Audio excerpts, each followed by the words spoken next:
Narayan Narayan. Hello, I'm your Pauranik podcaster Anuradha, and every week I bring to you such stories related to our ancient culture and civilization through the Pauranik Podcasters. At the end of the podcast, you will have a surprise waiting for you. So do stay with us till the end. Whenever we do a Shraddh karma, we often wonder, do our ancestors really accept our offerings? Well, in this podcast of today's, let's listen to the story from Padma Puran and know what comes into existence.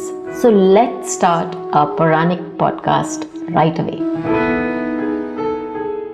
It is stated in the Padma Puran that in ancient times, when Lord Ram, accompanied by Mata Sita and Lakshman, walked from Chitrakoot and reached the ashram of Maharshi Atreya, he asked Rishi Atreya, the greatest of sages, Mahamune, O great sage, what are the holy shrines on this earth where one should visit so as not to suffer from the separation of one's relatives? What are the shraddhs and other rituals that should be done at that place so that they cause good fortunes for the ancestors? Lord, if there is such a place, please let me know.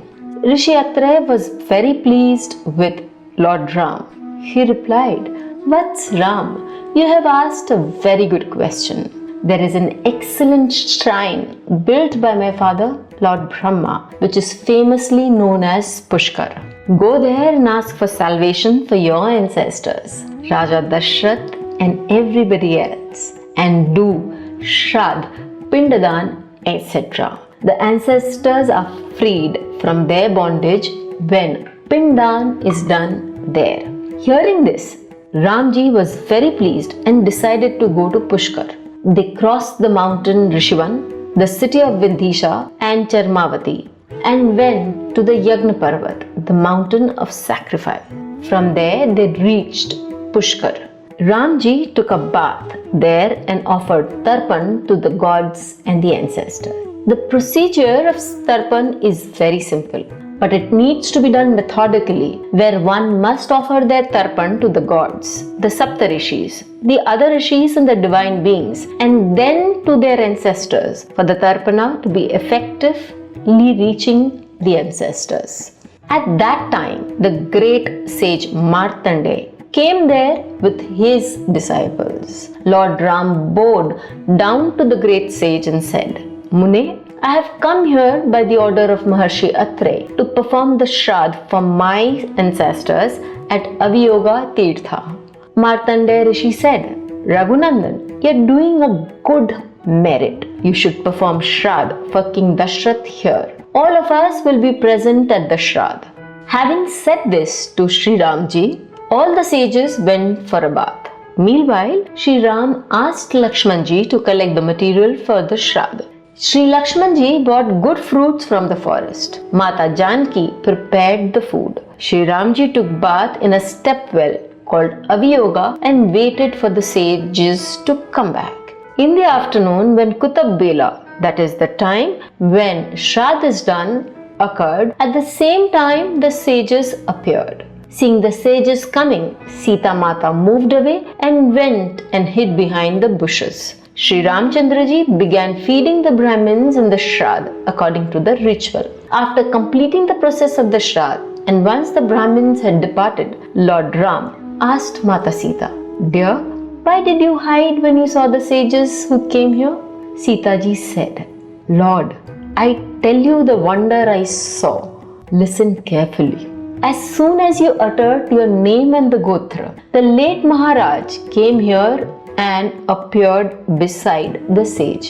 He was accompanied by two other men of similar appearance, who were wearing all kinds of ornaments. All three of them were standing adjacent to the body of the Brahmins. Lord, I saw the ancestors in the limbs of the Brahmins. I turned away from you out of shyness when I saw the elders. That is why you alone fed the Brahmins and performed the ritual of the Shraddh. How could I have stood before the respected elders of the family?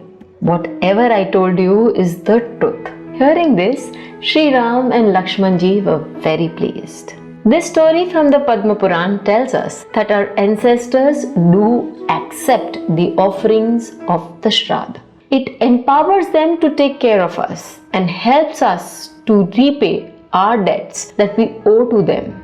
Let's not forget that we have got our DNA and our identity from our ancestors, and that in itself is a big debt.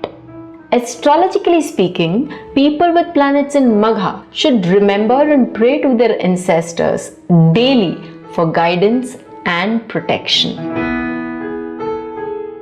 For more on Nakshatra and Jyotish, you can visit my YouTube and Spotify channels. So this brings us to the end of today's story and the podcast. There are many people like you around you who want to connect with this culture which is so old and so beautiful. So please share this story with them on WhatsApp or any social media platform and help me achieve this goal. I will return to you as your Pauranik podcaster Anuradha with another Pauranik story. Till then, Narayan, Narayan.